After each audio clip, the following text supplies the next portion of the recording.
சென்னை மெரினா கடற்கரைக்கு வருபவர்களுக்கு அபராதம் விதித்ததை தட்டி கேட்டதால் ஆத்திரமடைந்த போக்குவரத்து காவலர் மற்றொரு போக்குவரத்து காவலர் மீது தாக்குதல் நடத்திய வீடியோ காட்சிகள் வெளியிட்டு பரபரப்பை ஏற்படுத்தியுள்ளது. அண்மை செய்தியாக பார்த்து வருகிறோம்.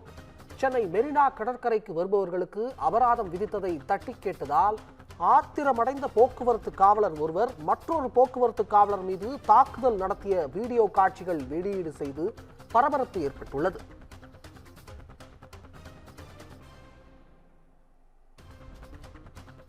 சென்னை மெரினா கடற்கரைக்கு வருபவர்களுக்கு அபராதம் விதித்ததை தட்டி கேட்டதால் ஆத்திரமடைந்த போக்குவரத்து காவலர் மற்றொரு போக்குவரத்து காவலர் மீது தாக்குதல் நடத்திய வீடியோ காட்சிகள் வெளியாகி பரபரப்பை ஏற்படுத்தியுள்ளது.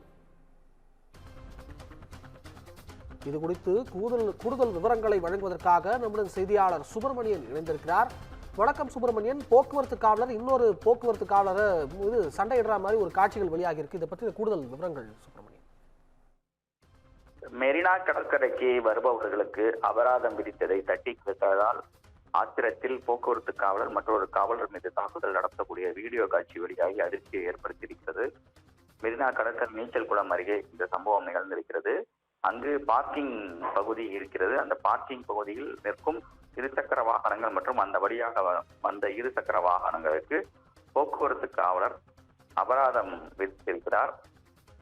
இதனை அண்ணாசதுக்கம் காவல் நிலையத்தில் பணிபுரியக்கூடிய காவலர் ரத்தினம் என்பவர் இது கண்டித்திருக்கிறார். எப்படி நீங்க பார்க்கிங் பகுதியில் அபராதம் விதிக்கலாம் என கேட்டிருக்கிறார்.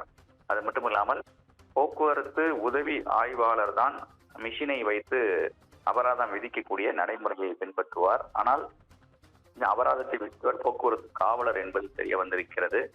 எனவே விதிகளை மீறி நீங்கள் எப்படி அபராதம் விதித்தீர்கள் என்ற கேள்வி அந்த காவலர் ரத்தினம் எழுப்பிய காரணத்தால் இருவருக்கும் இடையே வாக்குவாதம் ஏற்பட்டது. அது கைகலப்பானது. அது தொடர்பான வீடியோ காட்சிகள் தற்போது வெளியாகி இருக்கிறது. இது குறித்து காவல்துறை உயர் அதிகாரிகள் துறை ரீதியிலான விசாரணை நடத்திக் கொண்டிருக்கிறார்கள். தகவல்களுக்கு நன்றி சுப்பிரமணியன்.